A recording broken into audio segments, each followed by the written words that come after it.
Hello சொந்தங்களே, அஸ்ஸலாமு அலைக்கும். எல்லாம் எப்படி இருக்கீங்க? வாங்க, இன்னைக்கு 3 பொருளை வச்சு நம்ம புட்டிங் கேக் செய்வோம்.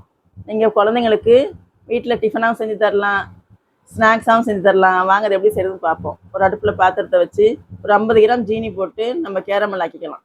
ஜீனி பூரா அப்படி கரைஞ்சி மெல்ட் ஆகி கலர் சேஞ்ச் ஆகி கேரமல் ஆனதுக்கப்புறம் நம்ம ஒரு டின்னர் டப்பாவில் எடுத்து ஊற்றிக்கலாம். இங்கே பாருங்கள், அப்படி ஊற்றி வச்சாச்சு. இப்போ நம்ம ஒரு மிக்சி ஜாரை வச்சு ஒரு 3 முட்டையை உடச்சி ஊற்றுவோம். ஒரு 100 கிராம் சீனி, கொஞ்சம் வெண்ணிலா எசன்ஸு, கொஞ்சம் ஏலக்காய் பொடி, ஒரு பிஞ்சு சால்ட்டு, ஒரு 4-5 ப்ரெட்டையும் உடச்சி பிச்சு போட்டுக்குவோம். போட்டு நல்லா மிக்சியில் போட்டு நல்லா அடிச்சுக்கலாம். நல்லா அடித்ததுக்கப்புறம் நம்ம கேரமல் போட்டு வச்சுருக்கோம்ல, அந்த டின்னில் தூக்கி அது ஊற்றிக்கலாம். நல்லா ஊற்றினதுக்கப்புறம் ஒரு அடுப்பில் ஒரு பாத்திரத்தை வச்சு கொஞ்சம் தண்ணி ஊற்றி ஸ்டாண்டு வச்சு நம்ம இந்த டப்பாவை தூக்கி அப்படியே உள்ளே வச்சுருவோம். பாருங்கள், இப்படி வச்சாச்சு. இது ஒரு 1/4 மணி நேரம் இருக்கட்டும் அடுப்பில். அதுக்கு ஒரு மூடி போட்டு வச்சுருங்க. இப்போ கேரமல் பிரெட் புட்டிங் நமக்கு ரெடி ஆகிடுச்சு. இதை தூக்கி அப்படியே ஒரு தட்டில் தலைகீழ அப்படியே கவுத்து விட்ருவோம்.